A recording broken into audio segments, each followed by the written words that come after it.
Your brain is the most powerful weapon in the world. Once you put away your phones and your computers and all that we have nowadays, yeah, it's great.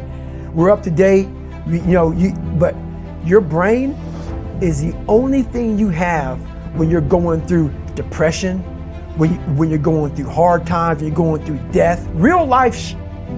You can't Google that, man. You're alone. You're alone. You may have a shrink you're going to, you may have a best friend you're going to, but there's 24 hours in a day where you're alone in this brain. And your brain is talking to you in all kinds of ways. And it wants to control you and pull you in these different pockets.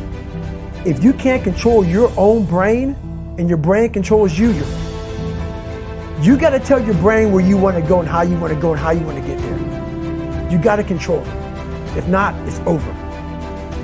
What existed for me was, okay, man, how am I going to make this work? And all I knew back then was hard work. The only way anything gets accomplished. That's all I heard back in those days. You gotta work hard. You gotta work hard. I'm not getting I can't get this paragraph. I can't remember what it's in this paragraph to pass this test to get in the military. Read again. Still not getting it. Read again. But if you're not getting it, write it out. And that's how I started learning. Okay, well, I gotta write out everything I do. And then write it out again. And write it out again. And guess what happened? I got it. I can't swim. I'm negative buoyant. Go back again. I can't swim. Go back again. Go back again. Go back again. I got it. I realized if I keep going back and going back and going back until this just becomes, your mind will say, okay, we're going to figure it out. Because he is not going to stop. It's not like I'm going to try one more time. No. It's just like alarm clock goes off, boop, we're going back. I can't read right, we're going back. I gave myself no way out, and my mind realized that. They said, okay, we're going to adapt and overcome now. Like a lot of people say, trying hard. Your mind knows, man. It knows this guy's bull me, man. This guy's lying. There's no truth behind it. When I was in Navy SEAL training, people go, how were you there for 18 months? The program was only 6 months long. You were in 3 hell weeks in 1 year. No one's ever done that. How did you do that? I talk about the new norm. When I lived in a $7 a month place when I was growing up for a short period of time, I loved it. I didn't know any different. That was my norm. Once we moved out of that place, we moved to a $236 a month place. I was like, I never want to go back to that little piece of shit. But if you go back to that $7 a month place and you realize this is where I live, this is all I got. Your mind says, roger that, this is home.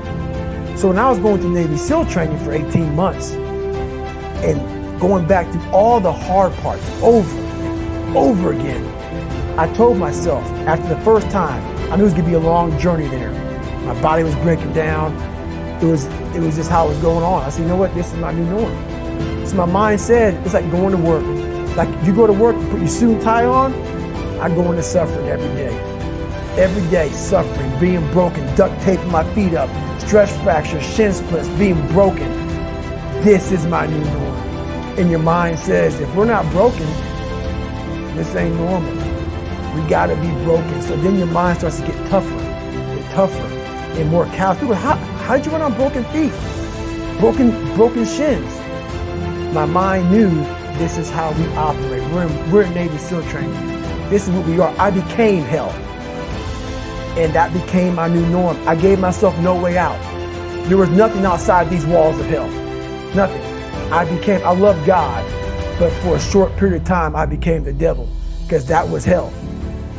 I became the boss, the owner, the CEO of Navy SEAL training. That was my mindset. And that's how you get through things. You immerse yourself wherever it is, and you become that. You become that and give yourself no way out. When I was 297 pounds and I was fat as hell trying to be a Navy SEAL, the scariest thing in the world to me, even to this day, was that could have been the rest of my life. I thought then I was trying hard. That's the scariest thing in the world. I thought then 297 pound, working for Ecolab, spraying for cockroaches, making $1,000 a month.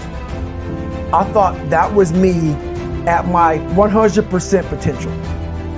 Come to find out, a few years later, I wasn't anywhere near that. 106 pounds less, graduated Navy SEAL training, went on to do all these other things. Looking back on that, that was me trying hard.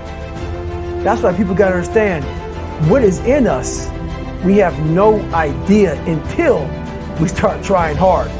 And I mean really trying hard, where you're obsessed with, hey, this is my new norm. My new norm is that, wow, this isn't always fun. It's not always meant to be fun. And that's when you know you're trying hard. People hear my story and think this guy's sadistic. I realized how the brain works.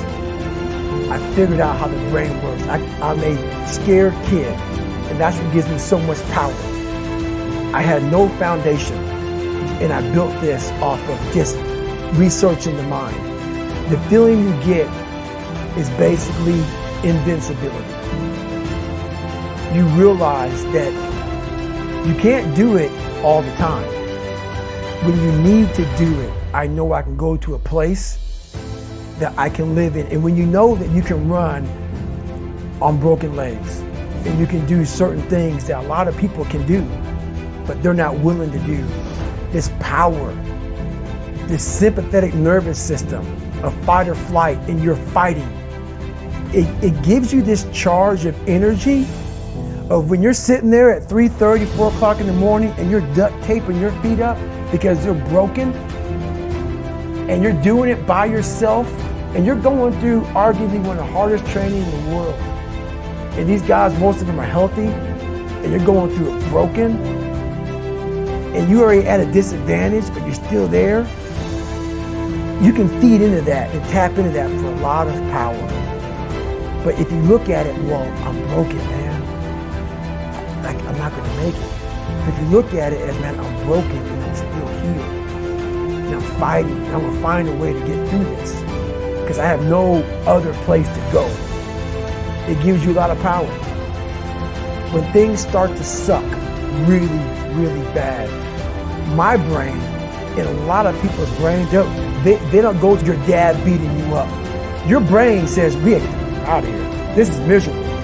So anger goes away a lot of times when you're suffering, because your brain just says, we gotta run, we gotta go. So that anger is not popping up saying, oh, I'm gonna show them, I'm gonna show those people. No, there has to be a much deeper. When I say deeper, it has to be down to mineral soil. It has to be down to that nice mineral soil where nothing can burn. You can't burn dirt. So it has to be down that low, that literally is something in you that's at the core of your soul.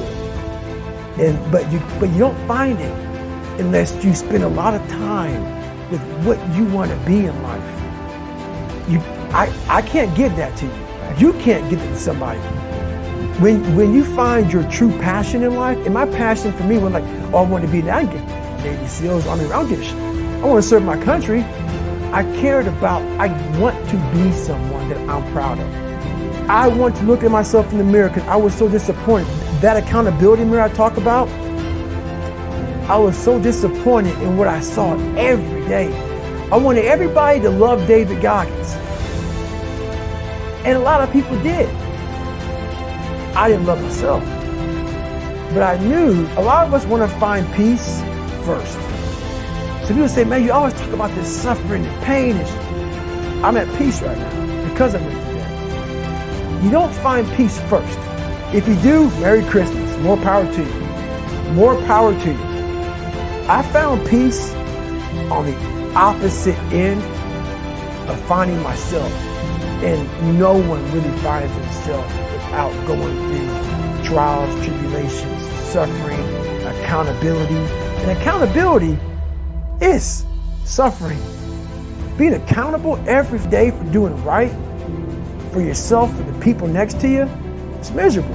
It's hard. So, even the smallest details.